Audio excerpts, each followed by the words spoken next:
네, 목요 정치 토크 시간입니다. 더불어민주당 장철민 의원 그리고 국민의힘 신범철 당협위원장 두 분 나와 있습니다. 두 분 어서 오세요. 예, 안녕하세요. 예, 안녕하십니까. 자, 바로 본론으로 들어가겠습니다. 이제 각 당 경선 결과가 코앞에 이제 나옵니다. 먼저 국민의힘 2차 컷오프 내일이면 결과가 나오는데요. 최종 후보 4명 누가 될까요? 위원장님부터. 지금 여론조사 결과를 보면 윤석열 후보, 홍준표 후보, 그리고 유승민 후보는 안정적인 것 같아요. 네. 한 자리를 놔두고 원희룡 후보, 최재형 후보, 황교안 후보가 다투고 있는 것 같은데요. 워낙 박빙이라서 누가 될 거라고 예측하기는 좀 어려운 측면이 있는데 예. 누가 되든 간에 지금 보여줬던 것보다 조금 더 치열하고 미래 비전을 이야기할 수 있는 토론회를 이끌면서 국민들의 지지를 받아내는 것이 중요하다. 지금까지의 토론은 그렇게 같은 당의 입장이지만 만족스럽지 못했다고 생각합니다. 4위가 누가 되느냐가 향후 경선 과정에 또 영향을 미칠까요? 각각이 주장하는 아젠다가 있기 때문에 예. 앞으로 영향을 미칠 수 있다고 봅니다. 원희룡 후보 같은 경우에는 보다 미래지향적인 이야기를 하고 계시고 최재형 후보 같은 경우에는 도덕성 그리고 황교안 후보 같은 경우에는 지난 선거 문제 여러 가지 이슈를 제기하고 있잖아요. 예. 그러한 부분에 있어서 여론이라든가 당 토론에 영향을 미칠 수 있기 때문에 누가 되느냐에 따라서 약간의 변화는 있을 것이라고 봅니다. 이 4위 싸움만큼 또 관심이 있는 게 1위가 누가 되느냐일 텐데 어떻게 예측하십니까? 굳이 제가 예측하는 게 의미 있을까 모르겠지만 예. 이번에는 당원이 30%, 일반 여론조사 70%이기 때문에 지난 결과에 비춰볼 때 윤석열 후보가 조금 유리하지 않을까 싶습니다. 윤석열 후보가 유리할 것 같다. 자, 이번엔 민주당 얘기도 한번 해보겠습니다. 네. 이번 주말 경기 서울에서 마지막 순회 경선이 열리잖아요. 그렇습니다. 어떻게 보십니까? 이 결선 투표 없이 여기서 최종 후보가 결정이 될까요? 그거는 우리 당원들과 우리 국민경선 선거인단의 투표 결과를 지켜봐야 되는 그런 상황이죠. 너무 좀 조심스러우신데 지금 조심스럽게 말씀드리는 게 맞을 것 같습니다. 예. 지금 이재명 후보가 네. 워낙 앞서가고 있기는 하지만 서울과 경기가 워낙 인구가 많고 저희 당원 국민경선 선거인단 모두 가장 많은 상황이기 때문에 충분히 여러 상황이 발생할 수 있고요. 그래서 이 투표 결과를 잘 지켜보는 게 중요한 것 같습니다. 관전 포인트를 짚어주신다면요. 관전 포인트는 방금 말씀하셨던 것처럼 이번 주에 끝날 거냐를 모두 다 이제 관심을 가지시는 것 같고요. 네. 근데 제가 좀 더 말씀드리고 싶은 건 일단 한 가지는 경기도가 이번 토요일에 이 열린다는 부분 하나랑 3차 국민 경선 선거인단이다. 이게 어떤 의미가 있냐면 일단 경기도가 인구가 가장 많기도 그렇죠. 하고 지금 1등 후보인 이재명 지사의 지역이기도 하기 때문에 여기에서 얼마나 이재명 지사가 경쟁력을 갖고 있느냐가 저희가 이제 본선 경쟁력과도 충분히 연결시킬 수 있는 부분이어서 그거를 좀 관심 있게 유심히 보시면 괜찮을 것 같고요. 또 하나는 3차 국민경선 선거인단이 모집 시기도 사실은 더 최근에 했습니다. 네. 그러니까 저희가 이 선거가 이 흐름이다라고 이야기들을 하는데 가장 최근의 흐름에 가장 적합한 이런 어떤 선거인단이 어떤 선택을 할 거냐에 대한 부분들도 저희가 이후에 이 본선을 치러내가는 과정에서 저희 당내 아니면 이 국민들의 이 생각들이 어떤 식으로 변하고 모여지고 있는지를 볼 수 있는 그런 어떤 기준이 좀 되실 것 같습니다. 2, 3일 뒤에 결과가 나오겠지만 네. 어떤 결과가 나오더라도 지금 사실 1위, 2위 후보 간의 신경전이라든지 마찰이 좀 상당해서 그 이후에 원팀이 가능하겠느냐 이렇게 보시는 분들도 있는데요. 어떻게 보세요? 당연히 가능할 겁니다. 저희가 용광로 선대위를 꾸린다라는 이야기를 늘 모든 당에서 모든 선거 때마다 하게 되는데 이게 용광로라고 하는 거는 원래 하나가 아닌 게 이제 합쳐지는 네. 거기는 하거든요. 네. 근데 저희가 원래 정당이라는 것도 굉장히 다양한 생각들, 다양한 어떤 이 방향성들을 가지고 있는 분들이 모여서 하는 거잖아요. 물론 저희가 당 정체성을 가지고 하는 거긴 하지만 우리 사회가 어떤 방향으로 가야 되느냐에 대한 어떤 동일한 거긴 하지만 원래 후보에 대한 부분들은 갈라져 있다, 모여졌다 하는 것을 반복하는 게 이 정당인 거고 그런 의미에서 이번의 경우에는 어떻게 보면 훨씬 더 유리한 측면도 있는 게 5개월의 시간이 있거든요. 네. 저희가 충분히 원팀으로 갈 수 있다라고 생각합니다. 알겠습니다.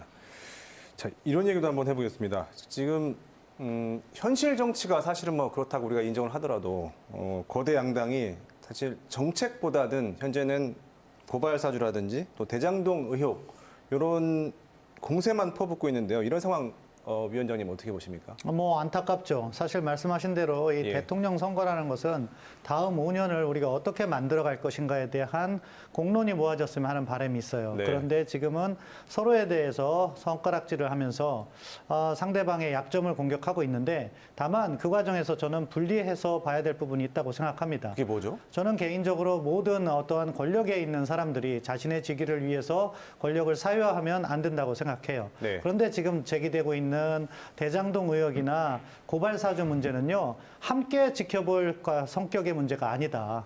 뭐냐, 대장동 의혹 같은 경우에는요, 기본적으로 이재명 당시 성남시장의 권한 하에 있는 문제예요. 그래서 이재명 시장이 승인을 하지 않으면 진행되거나 감독을 하지 않으면 더 다음 진행이 어려웠던 문제입니다. 반대로 고발 사주 같은 문제는요, 윤석열 당시 검찰총장이 지시하지 않으면 진행이 될 수 있는 문제가 아니에요. 무관하다는 거죠. 이거를 같이 본다는 게 저는 문제가 있다고 보고, 대장동의 문제는 뭐냐? 원주민에게 땅을 싸게 사서 이걸 갖다가 비싸게 팔았다는 데 문제가 있잖아요. 땅을 살 때는 공공개발이라는 이름으로 싸게 사고 비싸게 팔 때는 민간개발이라므로 비싸게 팔았거든요. 그럼 여기서 반드시 우리가 체크해야 될 것이 초과이익을 어떻게 환수할 것인가를 고민했어야 되는데 그 부분이 당초 경기개발공사의 안에 있었는데 빠지게 됐다. 이 부분은요, 사실은 합리적 의심이 가는 부분이라는 거죠. 반대로 고발 사주 같은 문제는요, 이것이 윤석열 총장의 지시가 없으면 진행이 될 수 없는 문제냐? 아니라는 거죠. 누가 했는지 안 했는지도 불투명합니다. 그리고 지금까지 나왔던 증거라는 것은 결국 김웅, 조성은 그리고 박지원 원장이 만났느냐 안 만났느냐 하면서 일종의 아직까지는 해프닝이다. 구체적인 증거가 나오면 저는 책임을 져야 된다고 이야기하겠습니다. 하지만 지금까지 나온 증거를 보면은 그 성격상 차이가 있다고 봅니다. 자, 여기 대해서 반론 있으십니까? 장철민 의원님 짧게요. 뭐 정확하게 보면 윤석열 검찰총장 아래 이 뭐 수사정보기획관실이나 특히 손중성 검사에 대한 이야기가 정확하게 나오고 있지 않습니까? 네. 어떻게 보면 거리로 따지면 윤석열 그 검찰 당시 검찰총장하고의 거리가 지금 이재명 지사와 대장동 건과의 거리보다 훨씬 가깝거든요. 그래서 그 부분에 대해서는 두 사안 다 뭐 실체적인 진실이 규명되어 가긴 하겠지만 뭐 지금 이 위원장님 말씀하신 거는 조금 거리가 있는 이야기다라는 반론을 좀 드리고 싶네요. 알겠습니다. 네. 제가 한 가지만 더 말씀드릴 건데요. 손중성 검사를 윤석열 총장이 임명했다. 그럼 저도 거기에 공감을 하겠어요. 하지만 당시에 그 권한을 제대로 행사하지 못했던 부분이 있기 때문에 경기개발공사의 그 문제의 인물을 임명한 이재명 시장과는 성격이 다르다. 이걸 확실히 구분하지 않고 한꺼번에 몰아서 이렇게 일반화하는 것에는 오류가 따른다. 그 점을 말씀드리고 싶습니다. 이제 디테일로 더 들어가게 되면 저희가 시간 관계상 토론을 이어갈 수가 없을 것 같아갖고 제가 이런 질문을 한번 드려볼게요. 네. 이 사실 이런 고발 고소전이 이 정치로 풀지 못하다 보니 이런 고소고발전이 계속 이어지고 있다라고도 보이는데 결과적으로 이런 과정들이 선거철마다 검찰의 덩치를 더 키워주고 있는 것 아니냐 이런 지적도 있습니다. 장철민 의원님 어떻게 생각하십니까? 타당한 지적이죠. 예. 분명한 악순환이 발생하고 있고 예. 그게 우리 민주주의를 후퇴시키는 것도 분명히 맞습니다. 네. 저희가 정치적으로 해결할 일, 정치적인 소통과 대화로 해결해야 되는 영역이 분명히 훨씬 더 많고요.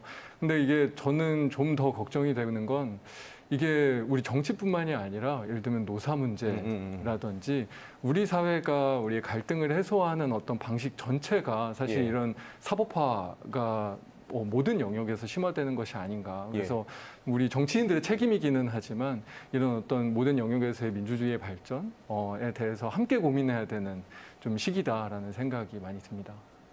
이제 끝으로 그럼 짧게 30초씩만 제가 의견을 그냥 듣겠습니다. 그리고 앞선 리포트에서도 봤는데 국회 양원제 도입에 대한 지금 이야기가 나옵니다. 자, 이번 대선에서 이게 화두가 될 수 있을까요? 대선에서 화두가 되진 않을 것 같아요. 그런데 저는 그러한 고민이 우리 정치권에서 필요하다고 생각해요. 네. 왜냐하면은 지금과 같이 국회라는 단원제로 갔을 때 어느 일당이 다수당을 점하게 됐을 때 견제할 장치가 없거든요. 미국과 같은 경우도 그렇기 때문에 하원과 상원을 분리해서 선거 기간도 다르게 함으로써 어느 일당이 절대 우위를 점하더라도 견제 장치를 마련한 거죠. 그런 부분에 있어서는 우리가 고민이 필요한데 지금 국민들께서 원하는 것이 국회의원 수가 많다. 그렇기 때문에 추가적으로 늘리는 거는 반대하고 싶고요. 그 범위 안에서 조정이 필요하다면 저도 지지를 하고 싶습니다. 예. 자, 의원님은 어떻게 생각하세요? 저도 대선 과정에서 이슈가 되긴 쉽지는 않을 것 같습니다. 하지만 대선 이후에 저희가 개헌 논의를 할 때 어쨌든 양원제는 개헌 이슈이기는 그렇죠. 하니까요. 예. 개헌 논의할 때 굉장히 중요한 과제로서 저희 의제로서 한번 논의해봐야 되지 않을까라는 생각이고 저도 비슷하게 생각하는 게 이 양원제라고 하는 게 그냥 뭐 나누냐 이런 게 중요한 게 아니라 나눴을 때 우리 사회가 어떤 방향으로 가기 위해서 이 논의를 하느냐의 주제가 더 중요하거든요. 네. 뭐 지금 양원제 얘기는 일종의 이제 지역균형 발전 측면의 이야기이기는 한데 뭐 지금 워낙 이 지금 시스템 하에서 서울 의원들이 많아지고 있잖아요. 그래서 그런 의제 중심으로 이 대선 이후에 논의하는 게 맞는 것 같습니다. 알겠습니다. 자, 오늘 두 분 말씀 여기까지 듣겠습니다. 고맙습니다.